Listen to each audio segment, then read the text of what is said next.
2024 की पहली राष्ट्रीय कार्यकारिणी प्रदेश कार्यकारिणी की बैठक कई विषयों पर गंभीरता से मंथन भी हुआ, चर्चा भी। एक तो डॉक्टर अजय सिंह चौटाला जी का आभार प्रकट किया है कि हरियाणा सरकार के मार्फत जो हमारे घोषणा पत्र का एक बहुत बड़ा हिस्सा था, संत शिरोमणि रविदास जी का जो मंदिर का निर्माण इस बजट में रखा गया, उसके तरह धन्यवाद प्रस्ताव पार्टी की ओर से भी हरियाणा सरकार को भेजने का हम काम करें। वही धन्यवाद प्रस्ताव केंद्र सरकार का किया है, जो भारत रत्न में 5 हमारे ऐसे महानुभाव जिनने देश सेवा में अपना समर्पण किया, जो पिछले दिनों में दिए गए हैं। और उसके साथ ये मांग भी हम लिखित में भेजेंगे कि स्वर्गीय काशीराम जी को और स्वर्गीय चौधरी देवीलाल जी को भविष्य के अंदर भारत सरकार भारत रत्न से सम्मानित करने का बूथ सखी बूथ योद्धा पे जो कार्य हुआ है उसका विवरण भी दिया गया, और एक हफ्ते में उसको कैसे और गति के साथ कोड ऑफ कंडक्ट से पहले कंप्लीट किया जाए उसके आदेश दिए गए। और मैं उम्मीद करता हूँ कि टाइम बाउंड मैनर के कि बूथ लेवल पर पार्टी का प्रचार है।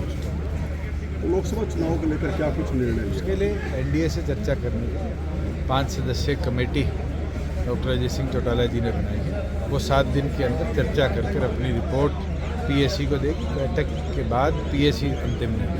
तो लोकसभा कितनी सीटों पर तालमेल बन सकता है? आज के दिन तो एनडीए के अंदर मुझे लगता है कि कल पहली जयंत जी के साथ बैठक हुई और इस तरह की दौर अगले दिनों में चलता रहे, बैठ के चर्चा करके इस पे कोई निष्कर्ष। सर, कल बीजेपी ने कुछ टिकटें डिक्लेयर कर दी हैं, लेकिन हरियाणा को अलग रखा कि आपकी भारतीय जनता पार्टी का इंटरनल इशू है, मुझे लगता है वो बेहतर विवरण देगा।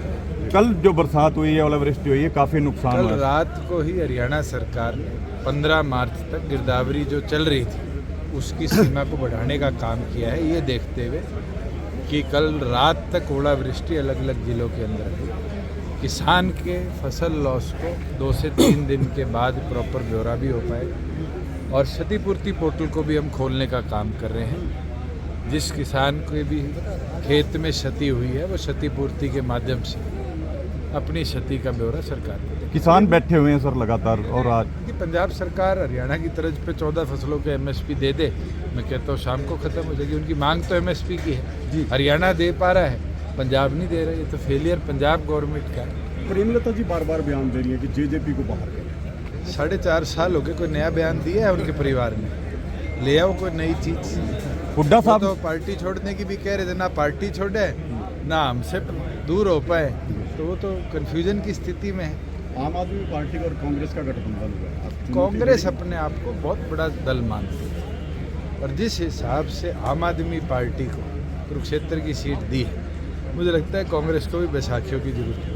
एक नया फार्मूला है, क्या चर्चा ये है कि कैंडिडेट जेजेपी का होगा, चुनाव चिन्ह कमल का होगा। मैं ये मानता हूँ कि जननायक जनता पार्टी जो है, चौधरी देवीलाल की सोच को कमजोर नहीं। सर, एक हुड्डा ने एक